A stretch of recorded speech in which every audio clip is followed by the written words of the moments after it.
Decide ako mag-vlog. Pero di ko alam kung anong iko-content ka. So, pangyayari lang dito sa vlogging ko na to is, lalagay ko lang kung ano yung buhay ko. Parang diary. Kaya magiging diary siya ni Mai.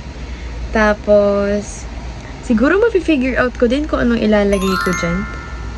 I-upload ko siya sa YouTube. Kasi parang mas maganda if nasa YouTube siya kasi hindi naman ako confident na ilagay siya sa TikTok or sa Facebook. Kasi shy type ako. Paka-uwi. Pero ayan. So, ang vlog na walang content. Buhay ko lang. Yun na yung content. My life. Yun lang. Sinasuna na yung name ko na yung next card. Sabi niya sa akin. Next year na pagbalik mo dito, doktor ka na. Kaya nakapasa na doon. Magpipreview daw ako. Bawal daw kasi ako magputol ng buhok sa amin ni nanay. Kasi daw, magpo-birds pa ako. So, yung buhok ko, ganun na siya kahaba. Very long na. Mahaba yan. Tawag dito. Gusto ko na siyang putulan hanggang dito sana. So, gagawin ko siya afterwards. Ito, short hair na ako. Share ko lang kasi. Kasi ako yung buhok ko eh. Very long. Yung dating ako. May hindi siya. Mali lang po. Para mabawal yung kaya. Tapos ako kukulit ako. Gawin ko siya for 3 months. Hindi ko naman ang money. Oh, she's just a work. Para pwede ang layer. So, ayun sa buhay ko. Kaya mga layer siya. Tapos layer siya. Ano na Sure. Ayun lang. Ayun lang. Hi.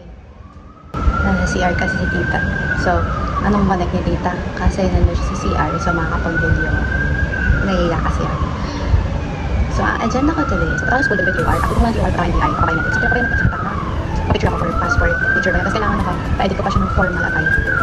Kasi need ko siya. So, mag-makeup na. Makeup is essential.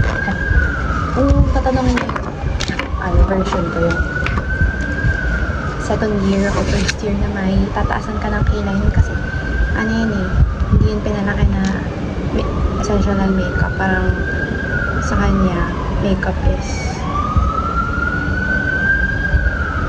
not something she would wear because hindi siya tinuro. Parang iniiwasan siya dapat.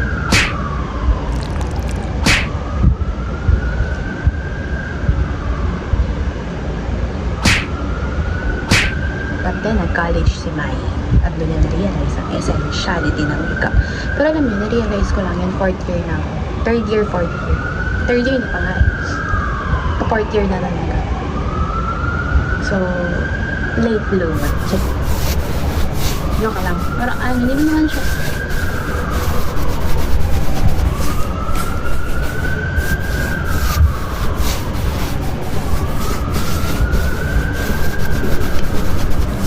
Alam niyo ngayon, naulit ako mag-sunscreen. Hindi ako mag-sunscreen eh. Ba't ako eh?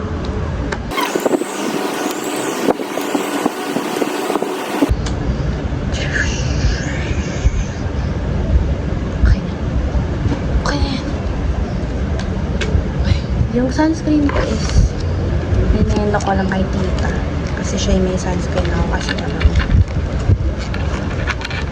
sunscreen CR siya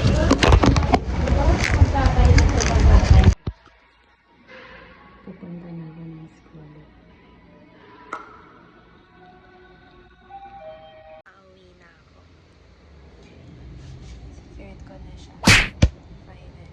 NBI na lang, babalik pa daw kasi ako. What's up?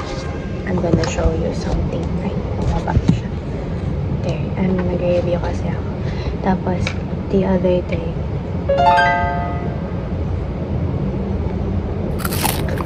yung kumatkat na ito yung aso namin. Hinatkat niya. So, masasaya kasi hanggang dito lang naman yung minatkat niya. Ito naman, it's perfectly okay. So, I'm gonna use it. Wala lang, gusto ko lang i-share kasi, yan, cut niya. Madami na siyang pencil na ngat-ngat dito sa bahay. Kasi burara din naman kasi kami. Pero ayun, minat-ngat niya.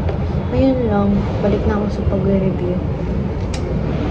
Actually, I'm actually realizing na mahaba akong mag-review. Yung ko pa na-realize ko pa rin pa July na. Talaga naman. Nakabahan ako. Parang ang dami ko pang hindi alam. So, mag-aaral na ako. Bye.